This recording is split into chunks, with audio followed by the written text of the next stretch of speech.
Let's go ahead and get started, everyone. So, welcome. If you missed the Friday Eve, pre-Friday, Friday Junior, thank you for joining us this evening. Welcome to the Association of Black Researchers' second annual National Black Researchers Week. Tonight's theme is centered around preventing and dealing with burnout as a Black researcher in academia. So just take a deep breath on the topic alone. If you had the opportunity to attend some of the other sessions this past week, this year's theme as our second annual is centered around connecting researchers to resources. We're really excited to have Dr. Henrika McCoy here to talk about this just heavy topic and topic to hear from around folks who are navigating their journey in academia. Please feel free to drop any questions in the chat for our Q&A session, and we'll prioritize those questions as they're submitted. After the Q&A, the fun part of our Friday Eve, we will announce the winner for tonight's giveaway. And the prize is one product from Black Green or the Academy 365 Inc. So with that, I will go ahead and turn it over to Dr. Henrika McCoy. Take it away. Great. Thank you so much. Hi, everyone. I appreciate you being here, of course. So I'm Henrika McCoy. I'm going to flip over and start sharing my slides. Okay, so I'm Henrika McCoy. I am an associate professor and the Ruby Lee Peaster Centennial Fellow in Services to Children and Families at the Steve Hicks School of Social Work at University of Texas at Austin, a really long title. But I'm here today to talk about burnout as a Black researcher in academia, and I am very pleased and honored to be able to talk about this. I feel like I know quite a bit about the topic, so I mentioned in our kind of pre-discussion that I'll be saying a lot about me, but hopefully that's because I want you to feel comfortable when we get to that point in the talk to talk about yourself and your own issues and try to have a fruitful discussion around how to recognize burnout and deal with burnout if you are experiencing, and hopefully prevent burnout. So, okay, go back. So who am I? Well, maybe your gender first. So I'm going to talk about who I am. I'm going to give you an actual formal definition of what is burnout. I'm going to point out what the extra stressors are that we experience as Black researchers in academia, because there are things that are particular to our being in this environment. I'm going to talk a little bit about how burnout manifests, how you can prevent burnout, and then tips for seeking balance. And I purposely put seeking as opposed to finding or achieving, and I'll talk about that when we get to there. So who am I? I am self-identified as a Black woman, and certainly society identified as a Black woman. And I felt it was important to put those two because, oftentimes we may see ourselves in one light and society sees us as another. But for me, those two things are together. They work together. I'm very proud to be a Black woman. I think that it certainly describes who I am kind of through and out in the lens that I experience in the world. I have a master's of social work and a doctorate of philosophy in social work. I'm a licensed clinical social worker in the state of Illinois. I currently live in Texas, but I just relocated here from Chicago. And so I was a practicing clinician for full-time for about 7 years. My research is focused on mental health since 2004. And I put that I'm a recovering associate dean for academic affairs and student services. And I'm going to talk about all of these, but I think recovering is appropriate for people who have ever had a position like that. You might understand what I'm talking about. As I mentioned, I'm currently on faculty at the Steve Hicks School of Social Work at UT. And I'm a lifelong lover of escapist activities like reading, traveling, TV watching, baking. And I've taken up renewed hobbies since moving to Austin about making music and taking pictures. And I'm a new birder and a cat mom. So kind of what does all this mean and why did I share this with you? I think it's important to think about the various roles that we play in our lives and how all of those really consolidate to really create the situation where burnout occurs. I started out in social work in particular because I was a volunteer probation officer in college. I took a social work class and decided to kind of change my whole life course and go into social work. And I've not regretted it at all. But it certainly is a field that can be overwhelming. And then when you transition that into academia, it becomes even more overwhelming. I decided to leave direct service because as I was working in the field, I saw my focus was really on families who had young children, adolescents, particularly Black males who had contact with the legal system, or their families had contact, and they had mental health issues that were being undiagnosed, overdiagnosed, inappropriately diagnosed.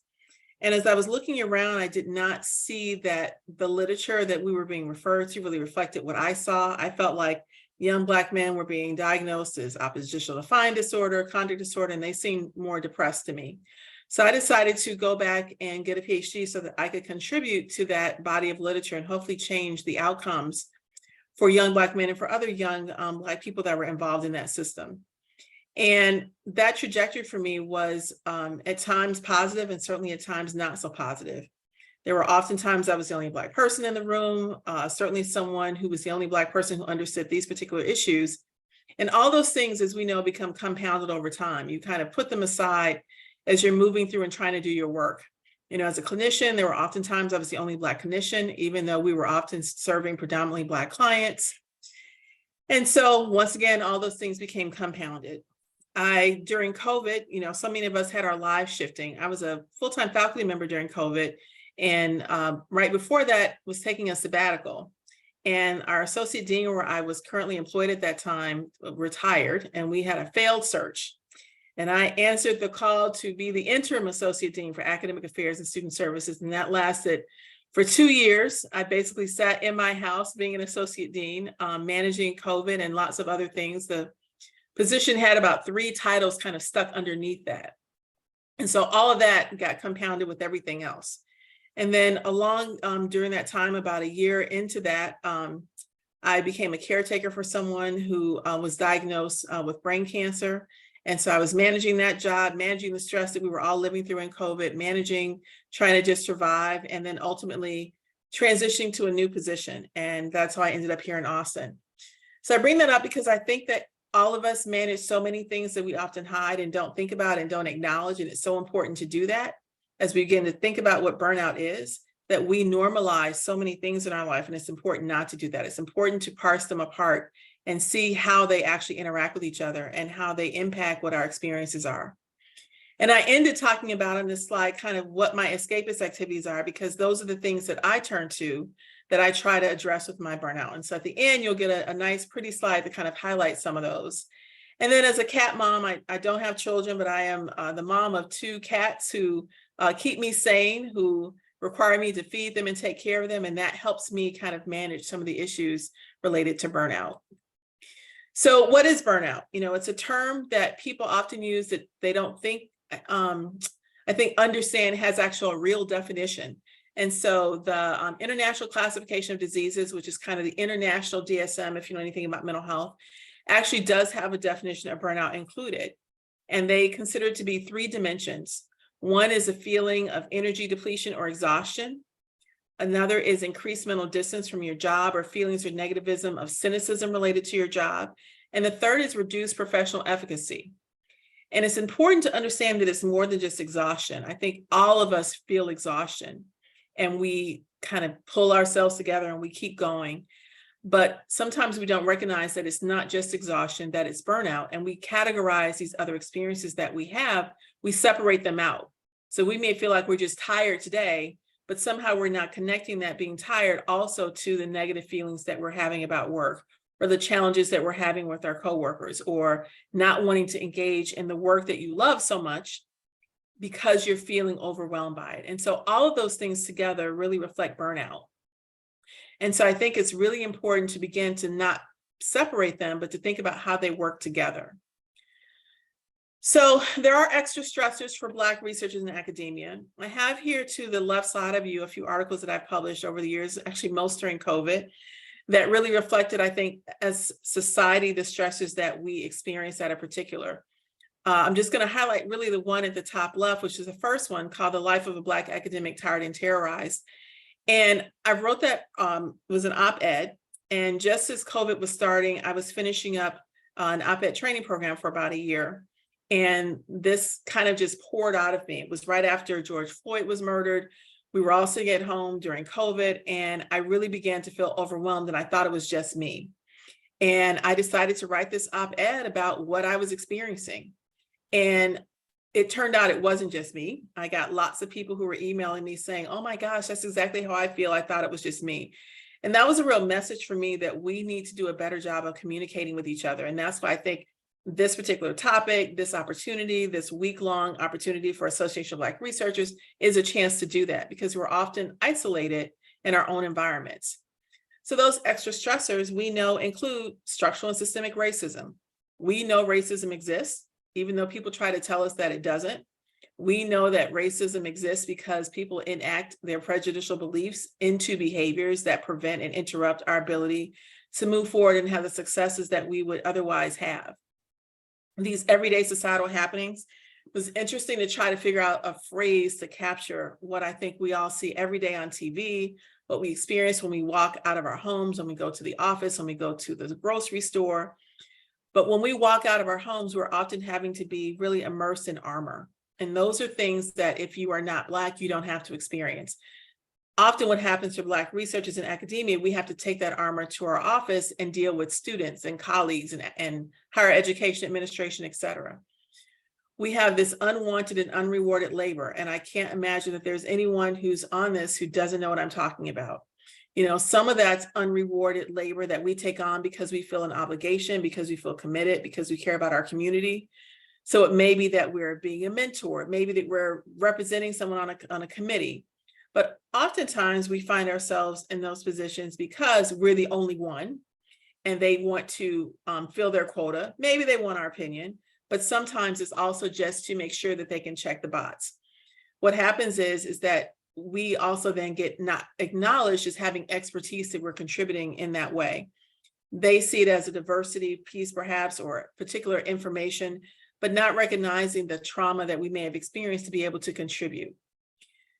I indicated we're constantly fighting stereotypes, right? We're constantly fighting, people often assume that if you're Black or a person of color, what does that mean about your background and how you got somewhere?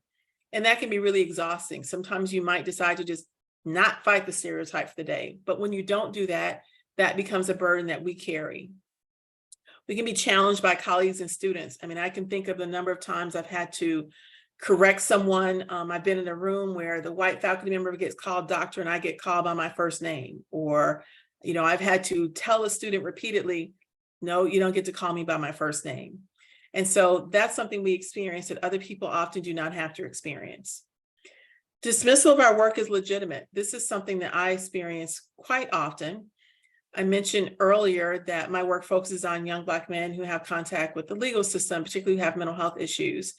And I also do some extension work related to the experiences of Black men who are emerging adults 18 to 24 and their experiences with the violence. And it is not uncommon that people assume, oh, you just do that work because you know someone, or that's not real work. We already know that's a problem, or no one wants to fund that work because they don't think it's important for society as a whole. And so it's a constant battle to fight to get legitimacy for your work. And to, when you don't get funding for your work, not because you're not good enough, but because the funder or the people who are doing the review don't find it valuable enough, to be able to help people understand that circumstance, for them to understand that it's not necessarily about you, but it's about seeing a lack of value in the work that we do. And then lastly, I put being the representative. And I think so many of us know that. Where I am currently at Steve Hicks, I'm one of 3 full-time tenure track faculty members. I'm the senior faculty member. The other 2 are assistants. And so having been an assistant not that long ago, about 8 years ago, 7, 8 years ago, right? As a mid-career person, you often feel a little bit more responsibility because you understand what it's like to be the assistant professor who's seeking tenure. And so you often end up being the representative. Now, I've only been at UT for a little bit, so I haven't yet had the experience, but I've certainly had it at the other schools that I've been at, where you are the representative and people assume that you represent all Black people, all thought, all perspectives, et cetera. And that there's not an understanding that there's heterogeneity within our community as well, that there's not just one belief in one system, and that you don't get to represent it all. And that as a Black woman, my experiences are going to be different than those of a Black man. And so having that extra stress of having to be the representative only overburdens us as Black researchers in academia. And so all the normal experiences of being a faculty member, we get these things tacked on. But these are things that often are ignored or not considered important. So how does this manifest? I think this is particularly important. We are certainly a people who historically have not often sought out external help. We are people that sometimes have just believed and taken it to church, taken it to God. And that's not always true anymore, but certainly historically, we have allowed ourselves to really kind of somaticize many of the issues that we experience. And these are clear examples of that, but we may not be really connecting them to burnout. So poor sleep hygiene, not being able to sleep at night, waking up in the middle of the night, having insomnia, dental issues. I was talking to a friend about this earlier, where it's not just clenching your teeth. It may be that your teeth are breaking, that they're not healthy enough. And so often we know, and this is a country that dental insurance is not guaranteed. And so for many people, it's the thing that is left to the side. But dental problems really can lead to so many other problems. And for many of us, we are predisposed to concerns that are health concerns, and dental issues can really play a significant factor in that. Weight loss or weight gain, gastrointestinal issues, so upset stomach, acid reflux, inability to eat certain things, having headaches. I'm someone that suffers from migraines, along with sinus headaches and tension headaches. And so for me, I know that's one of the things that when I reach a certain point, that's a problem for me. Hair loss. I know people that, in their positions lose their hair. And this can be really common for us to happen and for us to hide. Feelings of depression, and it may not be the clinical level of depression, but certainly a level that is concerning in terms of being able to manage and navigate. Anxiety or alcohol dependence, feelings of suicidality, something that we don't often talk about, but we see rates increasing in our community. Cardiovascular problems, back problems. I'm someone that has back pain. I had an accident about 30 years ago at a job that I had, and I've had back pain ever since. So I have a clear sense, if I'm not going to get a migraine, I'm probably going to get back pain. And that's probably often not just related to everyday things, but can manifest when there's burnout. Relationship problems, both at work, in our personal lives, in our professional lives, with our children, our spouses, whomever. Having a lack of desire and energy, we know that that's a clear sign of burnout because we just can't get motivated to do something. We just don't have the energy to do something, even things that we already like to do. Being easily irritated, something that normally wouldn't bother you, all of a sudden, every time you see that person or they say something or someone else says, you're easily irritated. And being frustrated with very small things that normally you wouldn't be frustrated by, or failure to accomplish.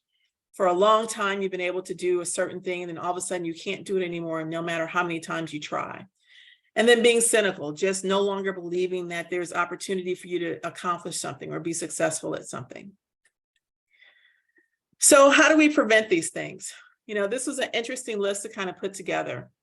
I think it's important first that we recognize gaslighting. And I thought about the order of this list, and I put gaslighting first because I think we live in a world right now that tries to gaslight Black people in general. If you experience it as racism, it's racism.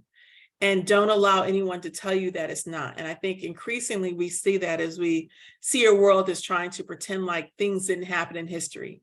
That if we just don't talk about it, it's not true, or we aren't going to tell those lies when we know that they're the truth. So being able to recognize when you're being gaslighted and to not allow that to stand. I think create and stick to boundaries. It's so important to know what you're willing to do and what you're not willing to do, and to not allow someone to continue to push the boundaries that you've set, because that only benefits them, doesn't benefit you. And if you're already exhausted, already frustrated, moving those boundaries is not going to be of benefit to you. Rebuke imposter syndrome. So, I hear many of my colleagues and I hear lots of people talk about how they have imposter syndrome. And I am someone that is not willing to embrace that term. And so I put that on here because I do believe that imposter syndrome and believing that you have it is one way to burnout. It's not about imposter syndrome. It's about society telling you that you don't belong somewhere or you don't have the skills to do something. But I think it's important to remember, if you didn't have the skills, you wouldn't be there. And so it's kind of like, to me, the definition of resilience. Resilience is about surviving something that is external to you. And instead of asking people to be resilient, we need to ask society to prevent and stop doing the things that create situations where people have to be resilient. And imposter syndrome is similar to me.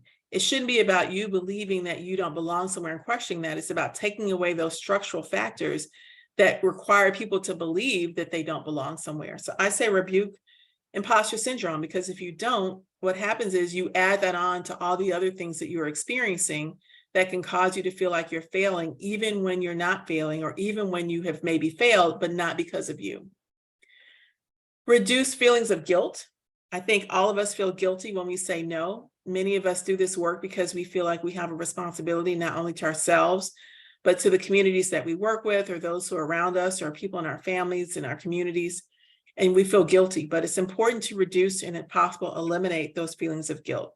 There will always, unfortunately, be something for us to do. So it's okay to reduce your guilt and not do something. Rethink your identity. And I'm a social worker in my heart, and as a trained social worker before I'm an academic and before I'm a researcher.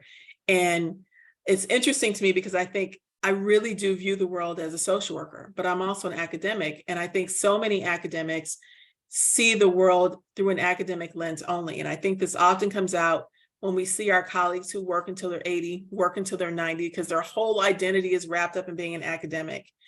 And to each their own, but I think for most of us, that is not a healthy way to live our life, that it's important to have something external to this world of academia. And by doing that, you allow yourself to escape and have a moment to recover. And recovery is really important when we think about trying to prevent burnout. Having a multifaceted support system. So when I say that, I mean it's important to have a support system in academia and a support system outside of academia. And these two are going to be really obvious, right? So no one ever understands what it's actually like to be an academic. I had a conversation with a friend not too long ago from high school who reconnected and said, "Oh, you're teaching one class. What are you doing with your downtime?" And so I proceeded to laugh and list the 50 things that I do during my quote unquote downtime. And as researchers, we know how crazy that is too. There is no downtime. If you're not working on a project or writing a grant or finishing the grant you have, there's always something happening. So it's important to have a support system of people that understand what that is really like. It is also important to have a support system of people who understand what it is like, who don't understand, who understand though you as a person separate from your academic life, so that when you feel overwhelmed and stressed, they are not so immersed in this academic world that they can share with you and give you a perspective about how you are functioning elsewhere.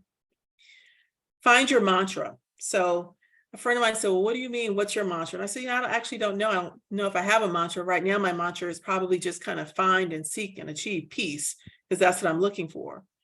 But I think it's important to find what is the thing for each of us that calms us, that gets us to a place that we can put a stopgap for ourselves, whatever that is. There's no right or wrong, but finding something that allows you to check in and say, you know what, I've really kind of moved past that point.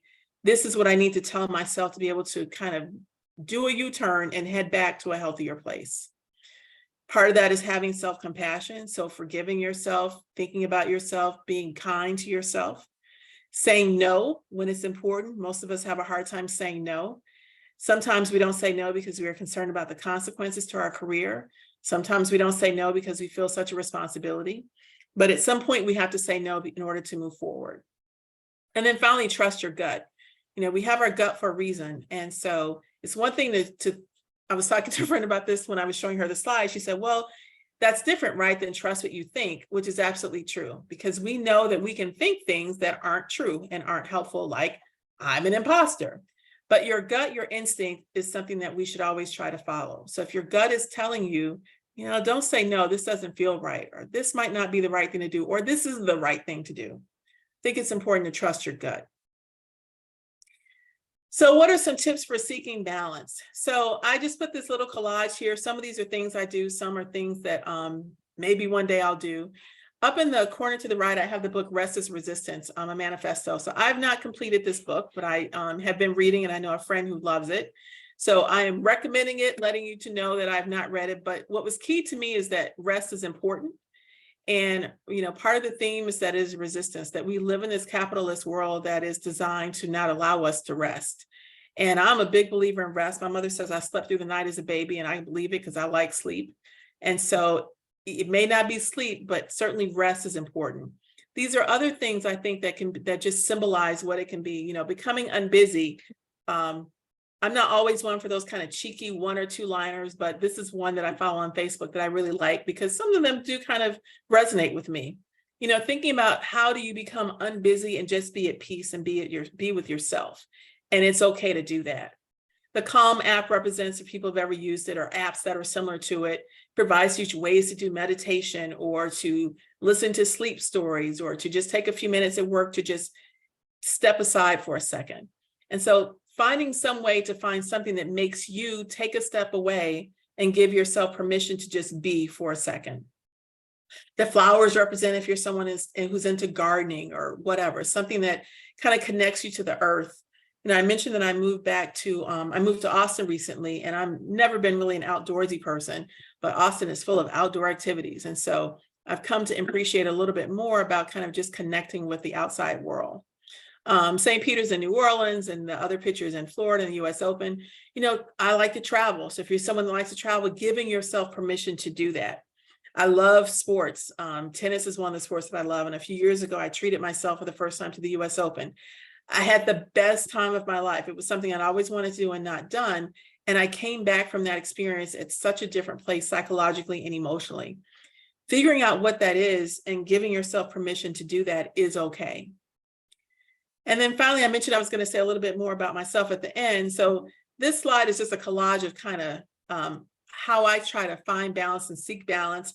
I mentioned I was a cat mom. Those are my two cats who are watching cat TV as they try to find some balance. I'm into adult coloring. I find it really peaceful. So I gave you an example of a picture of one of my successful adult coloring mandalas. I like to bake. So that's a lemon pie. I love to read. I've loved to read ever since I was a kid. And I have way too many books that any person should ever have. Since moving to Austin, I've reconnected with playing music. I played a lot of band instruments in high school, but I started out early playing the piano. So I bought myself a keyboard. And then at the bottom, I gave you lots of my little bird pictures. I realized after I moved here that I've been taking pictures of nature and birds for decades and had never really thought about it. But after I moved here, my house here faces a pond, and I looked out one day and there was some random white bird walking outside. I had no idea what it was. And I looked it up and discovered that I like taking pictures of birds and kind of other nature things, and I upgraded my camera. And so these are just some pictures that I've been taking, but it's so interesting now that I've started this. Every time I look around, there's an article out about how the sound of birds can bring peace to you, or looking at water is peaceful. People send me all these articles about like where are the best places to go birding. I mentioned I'm not an outdoorsy person, and I'm not a morning person, but I like this enough that I've gotten up to be somewhere at 7 a.m. to take a bird walk. And so these are all things for me, surprisingly at this point in my life, have allowed me to find balance, or at least continue to seek balance I didn't actually think that I would be able to. And so I think it's important to open yourself up to whatever that might be, even if it's something that you thought you would never enjoy. And so for me, it's birding, it's getting back to playing music again, it's baking like I've always liked, it's playing with my cats, it's doing adult coloring. Think about things that you have done before that you put down, and maybe be open to new things. And all those things should be separate from our life as a researcher. When I go out and kind of do these bird walks, none of these people are academics, none of them are researchers, but that's exactly what I need. I need some separation so that I can not get so overwhelmed with the job that I have, that's all I can think about. It is so important to separate what we do from our academic life, which is a job, from who we are as people. So I am going to end there. I'm a little bit early. There's some more pictures of my birds. That second picture is a picture from Portugal for quite some years ago of the shells that they collect. So thank you so much. I really hope this is helpful. I tried to think about how to do this, and I thought maybe the best way would be to just kind of share some of my own experiences and thoughts. So looking forward to questions and chatting and hearing what people have to say. Thank you so much for this presentation. I mean, you really, I don't know if you saw some of the chat. I could see nothing. I purposely didn't look. That's great. No. I just want to elevate. People are singing praises and just echoing and kind of navigating like some of the points and things that you said, and noting how impactful and insightful it was and how much it resonated. So I want to make sure you catch some of that and see some of those flowers being thrown, and just taking the time to kind of walk us through this. Going into some questions. So you laid out everything so neatly, so organized in the resources that you provided. Starting at the top, so you defined burnout for us. Mhm. One of the questions that kind of came in was burnout in and of itself. Now that we have the definition and we kind of can better identify it, how do you distinguish burnout between being overwhelmed? Those seasons can kind of present itself interchangeably. So how do you know what you're experiencing is truly burnout rather than Mhm. you just being maybe particularly overwhelmed in a particular Yeah. day or a Yeah. week? Well, one thing that's important to know is that we're all overwhelmed. I had a friend send me a message this morning saying they were overwhelmed. Oh, being overwhelmed goes away very quickly. And being overwhelmed is generally about there are certain tasks in your life that in that moment in time, you're so overwhelmed with that seeing how to do the next thing seems impossible.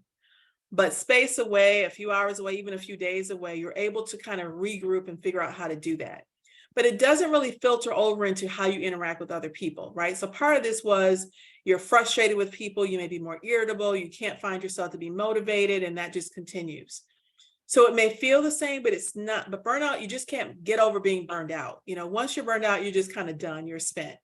And you find that it impacts every aspect of your life.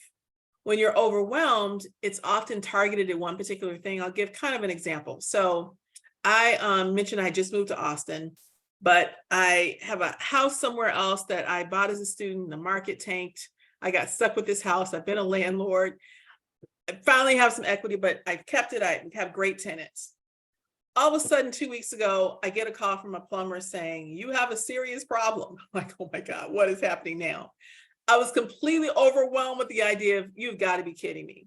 I live, 1,000 miles away. I'm trying to like review grants. I'm trying to like prepare for a friend who was coming to visit, completely overwhelmed about what I was going to do. It took me a few days to get myself together, but I sat down and was able to kind of parcel out kind of what to do. The difference about burnout is it would not have happened that easily, right? So it wouldn't have been me able to just say, take a step back and figure out, how do I accomplish task A, B, C, and D? Burned out is you can't figure that out. You're annoyed with everyone that comes across your path. You probably aren't going to be able to review the grants that you're supposed to be reviewing because you can't get yourself together to do that. You don't want to cook if you're a cooker. You might like to cook, but you're like, you know what? Not this week. I just can't. Everything in your life becomes impacted by being burned out. Being able to be motivated to move forward just seems impossible. I That's hope that really answered the person's question. no. I think that's really helpful and supports kind of the grounding and separation of the two. I wanted to ask, so connected to just social work, and I think especially with the onset of the pandemic, people have been talking a lot about equity and health equity. And I always refer to it as heart work because your heart is connected to the space and championing it and being an advocate.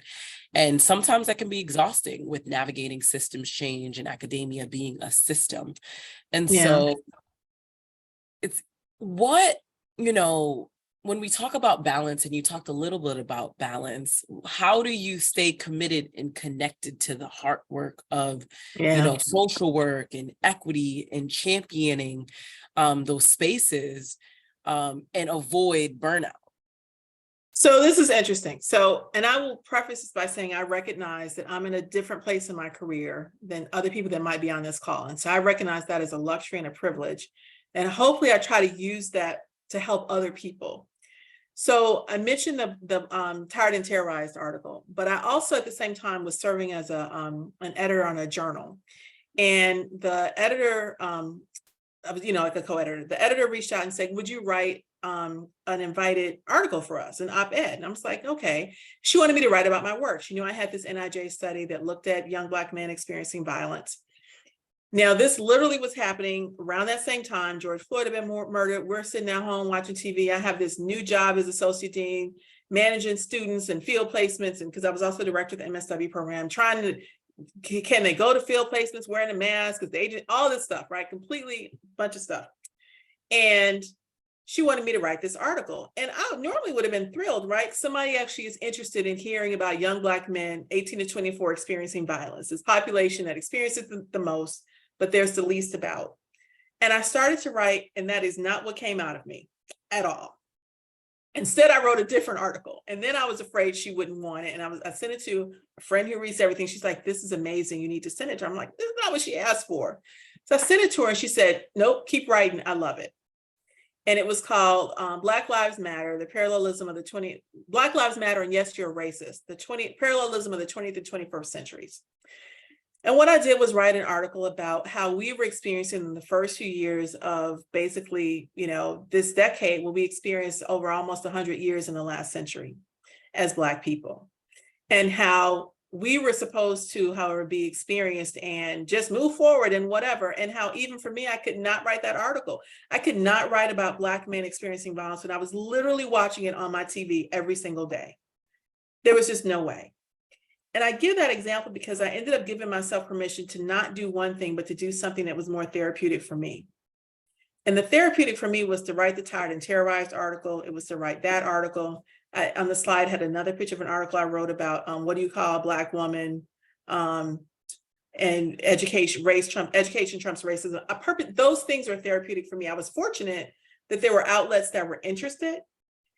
That was a way for me to maintain kind of an academic presence, but to also feed my own soul and to tell people what I was experiencing and thinking, and basically saying, if you don't like it, I don't really care, but this is where I'm at.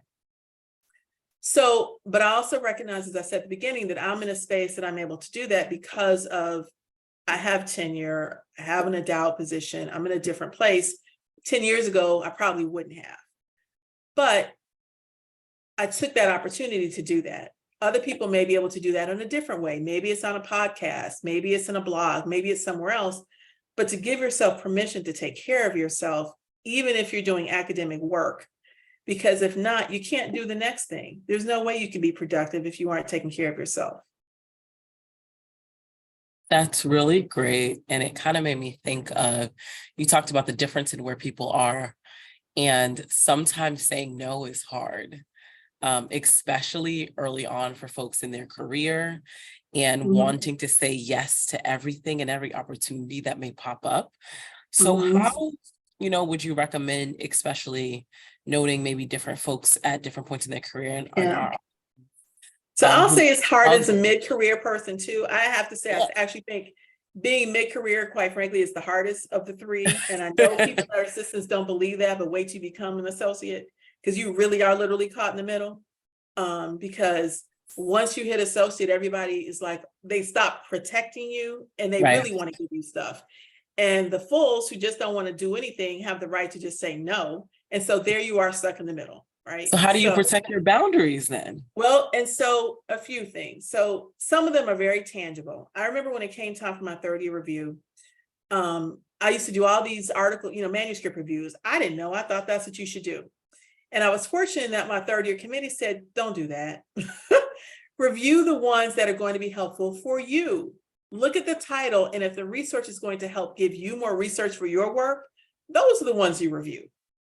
Oh, hadn't occurred to me. Oh, that makes sense, right? So I've significantly cut down even now on the ones that I only review the ones that really, really are going to help me forward the next thing I want to write.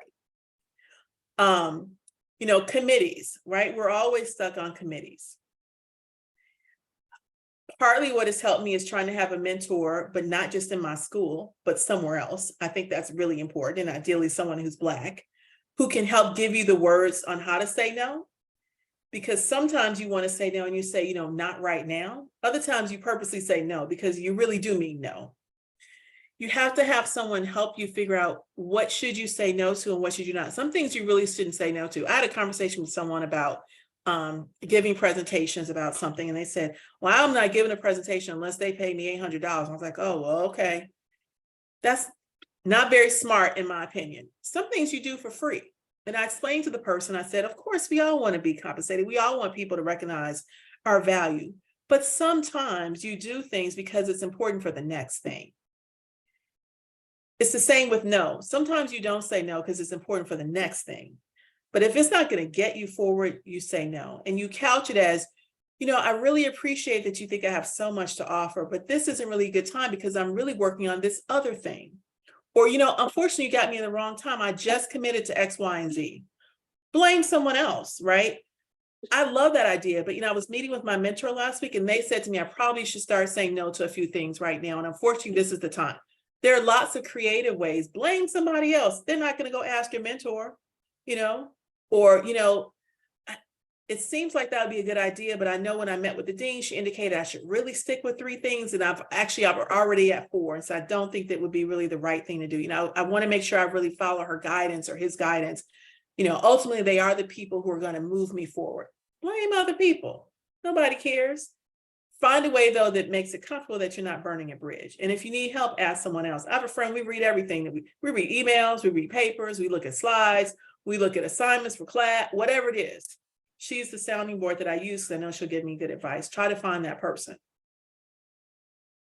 That's phenomenal. It reminds me of a mentor that always says that people don't know how to distinguish an opportunity when a dollar amount is not associated with it. And a lot of what I'm hearing from you is this balance of knowing when to say no, knowing when to say yes, and noting that different things may require different responses and being true to that point. So grateful and appreciate just that response overall. And for folks who are navigating different points of their career. So for example, I'm starting a PhD program in the fall. Congratulations. Thank you so much. Joining great people like you and others who have navigated it. When we talk about boundaries, when we talk about just expectations, when we talk about going into the space and transitioning into academia, especially for folks who may have been out of school for some years. I was out for some years, 11. Right. For some years, what expectations or goals should people set as starting as a first year PhD student? Academia is a lie. Nobody told me what it really was. So let's just start with that. And being a professor, I had no idea I would travel. I travel once a month. Nobody told me that, so I think your expectations have to be around, first, what is it that you want to accomplish? Because your program will have all kinds of things for you, but what do you want to accomplish? Unfortunately, expect that you probably will find challenges in places you didn't expect. And try to find the support system you're going to have to deal with that. They are going to come. I had people tell me, I had a professor say to me when I was graduating, I didn't think you'd be the second person to finish. Wow. Okay, I finished in 4 years. Come on, how about, wow, that's amazing. And my mother passed away during my program. I accomplished a lot in 4 years, considering the loss that I had during that time. Not, I didn't think you'd be so being able to expect that things will come even when you don't know that they're coming. Take advantage of opportunities. I was somebody that showed up at everything. So in my doctoral cohort, and I'm close pretty much with all of us, we've all stayed in touch with each other. But I was the only African-American in my cohort. I have a cohort mate who was from Kenya, but it's a different experience, right? And so I was the only African-American person. I went to everything. So my fellowship was from the university, but there was a National Institute of Mental Health fellowship that I did not get, that I have feelings about, but that's another story. But let me tell you, when they had their little open classes, I went to every single one of them. When people came for job talks, I went to every single one of them. Anything that I thought that people didn't bother to tell me, I found out about it, and I went to everything. Because I realized, and somebody said to me once, a faculty member, it really hurt my feelings. Why do you think no one tells you? And I was really hurt when that person said that to me, because this was a person of color. And I thought, you of all people know why people didn't tell me. So know that even the people who may be your biggest allies, and he's continued to be an ally, but that moment I was like, what are you talking about? So making sure that you have your allies and your mentors available to you, finding them, they may be in your program, they may not. I think it's so important to find a support system outside of your program, in another school, in another university, somewhere else, because they're going to be able to tell you what's healthy in your program and what's not. I think it's just also important to remember to keep the community that you have before you go into the program. I have so many friends, even now, I don't want to bother you because you're busy. And I have to say, I need you to bother me because I'm busy. because I need someone to take me away because I could do this job 24/7. So I need you to call and talk to me about silly stuff. I need you to send me funny things on Twitter, whatever. So making sure that you attend to those relationships. A lot of people lose track of them because they get so immersed in the work. Attend to those relationships and make sure that you keep them healthy and happy. And I think lastly, set a schedule. I didn't go to camp once I got past my classes. So past the first 2 years, Sunday and Tuesdays were my days at home. I didn't go in, period. I worked at home, but I did not go to campus. I had my 2 cats, which were good for me because I had to feed them. I had to go home and take care of them. Now, pets aren't for everybody, but find something that forces you to have to leave the place that you are to go do something else. And for me, it was them. I had an older cat who was really old. He had his 21st birthday while I was still in that program. I had to go home and take care of him because he needed all kind of medicine and stuff. So create something that forces you to engage in self-care and do that early on and really practice it. And be okay with changing your work, right? Mm-hmm. The project I thought I was going to do, I didn't do. It's the same work, but it ended up being different. And I'm okay with that. Forgive yourself early on. There will be lots of things that you end up not doing, and that's okay. Mm-hmm. Thank you so much for that. And I hope that resonated with others who are thinking or navigating or just trying to get to that space to kind of move the needle there. So when it's all said and done, what do you think, in your experience, are some essential skills that early career PhDs or others kind of fresh out should have, and that should be important, sort of that translation to work either in academia or in industry? I think, read. I mean, I'm on every listserv one could think of that I'm able to be on. And people say, how do you know that? Well, because I read everything. I literally read everything I can. I sign up for every opportunity. I've been in every mentoring program I could be in, every research program whatever it is, because I know that I have to have information that other people don't have in order to move forward and be a step ahead. And sometimes even with that, I'm still not a step ahead. So having an expansive network, I mean, this is a great opportunity for people to be in this organization because you're expanding beyond just your field of study, which is really important. I'm in social work, and I've been on the national board of one of our social work organizations, but my work really is housed a lot in criminology and criminal justice. So I've made a very clear path of being actively involved and engaged in that major organization too. So there's 2 major criminal justice, one's criminal justice, one's criminology. The criminal justice organization, the professional academic one, I'm the program co-chair for next year. And the criminology one, I was a division co-chair this past year, and I'm on the national slate for the overall organization this year. I may be a social worker, but my work is somewhere else, right? And it's in social work.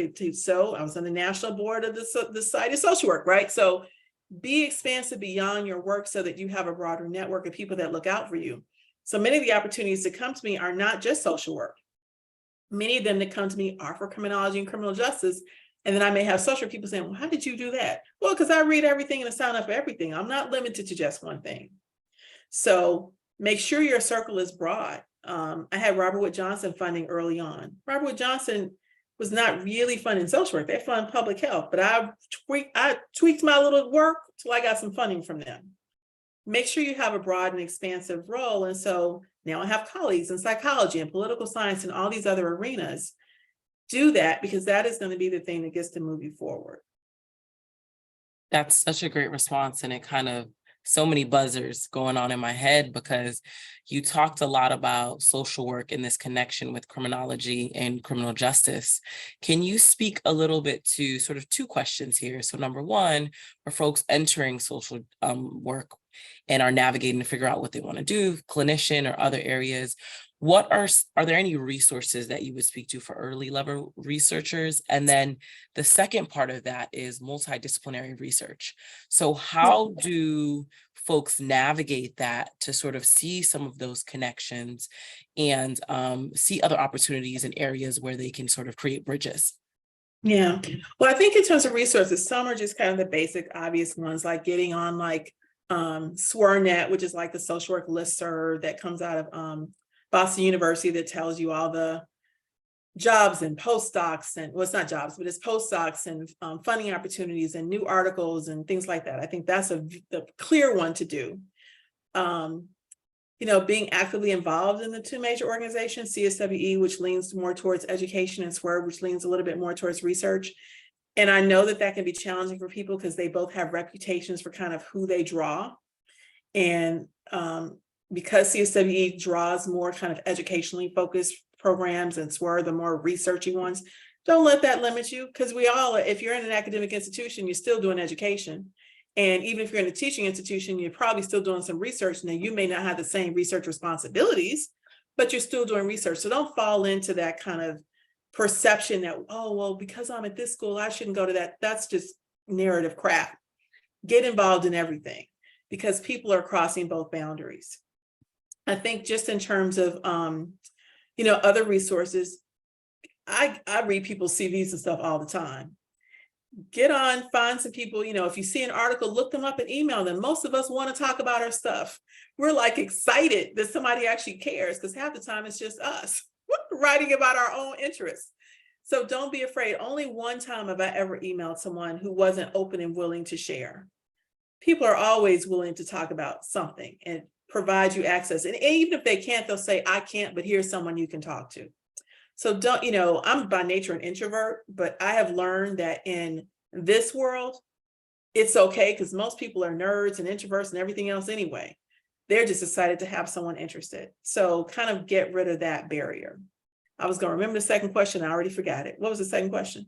No, it's okay. You kind of answered it in your response. It was around multidisciplinary research. Oh, so multidisciplinary. So social work, to me, by default, is multidisciplinary. That's one of the advantages. So I was an admissions director at another point in my career for 4 years at Jane Addams. And one of the things I would say to students is why I love social work is not only because you can do so many things, but because it crosses so many fields. That is the beauty of social work.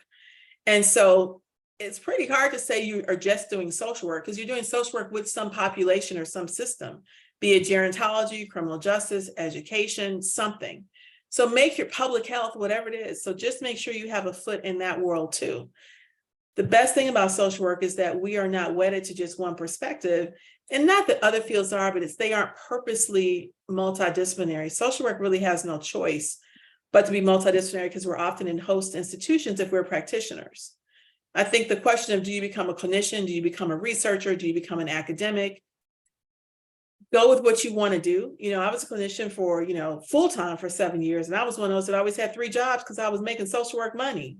And I had more than social work financial dreams about what I wanted to buy. But I knew that I could not make the contribution I wanted forever doing that. And what I actually did was transition into an academic position doing training. Then I moved into my admissions job because I wanted to know, is academia a place that I wanted to be? I figured out it was, which is how I then went back, got a PhD, et cetera.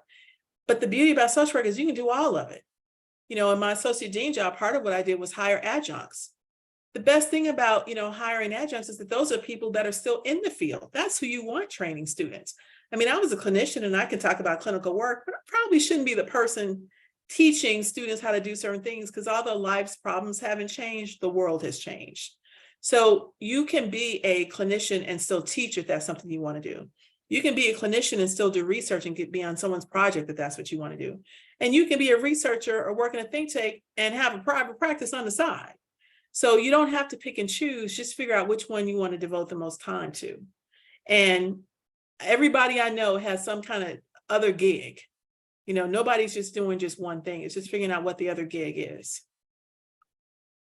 Thank you so much for that. Before we sort of wind down and wrap up for our hour, I want to invite, is it Demi Henderson, into the fold, if you have an opportunity and are able to unmute. I know you noted in the chat as a new nonprofit founder, and you had a question around relationships. And so I wanted to invite you in to ask Dr. McCoy. Okay. Hi, Demi. Hey, can you hear me?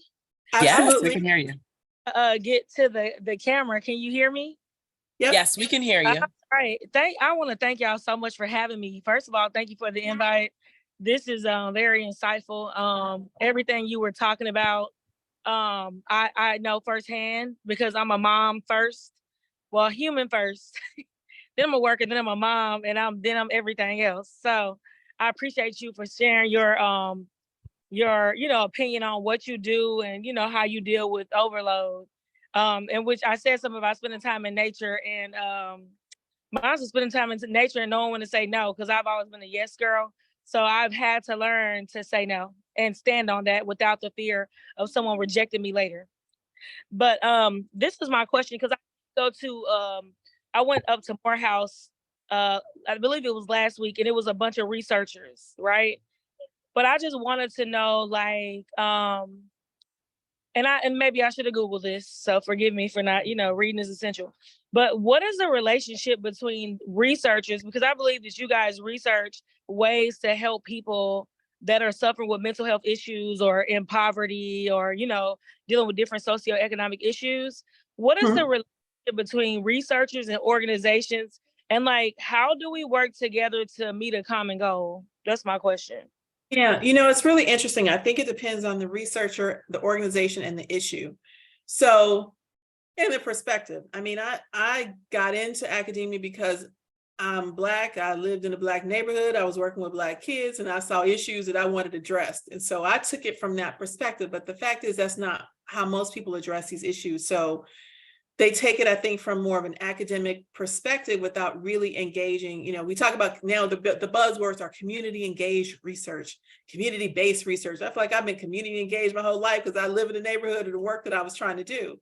So it's finding, I think, researchers that understand the importance of community engaged, not community-based. And I'll say the difference is community-based to me is researchers go in and do the research and then take it and leave and don't care anything about what the community is looking for. They don't engage them, who are the experts. They don't understand what the real issues are, is what they think are the issues, and that's what they want to research. So you want someone who's community engaged, who recognizes, I just said this on a panel a couple of weeks ago, I am the expert if I'm not the kind of in the community of perhaps the methodology, of perhaps the funding, about how to do certain things. But I'm not necessarily the expert of the issue because I'm not living the issue. People who live in communities that you're trying to work an issue, they're the expert. And so you have to partner with them and recognize their expertise. And everybody understands who's bringing what to the table. So you want to find researchers that really, really understand that. I think related to kind of mental health and other things, part of that too depends on the funding.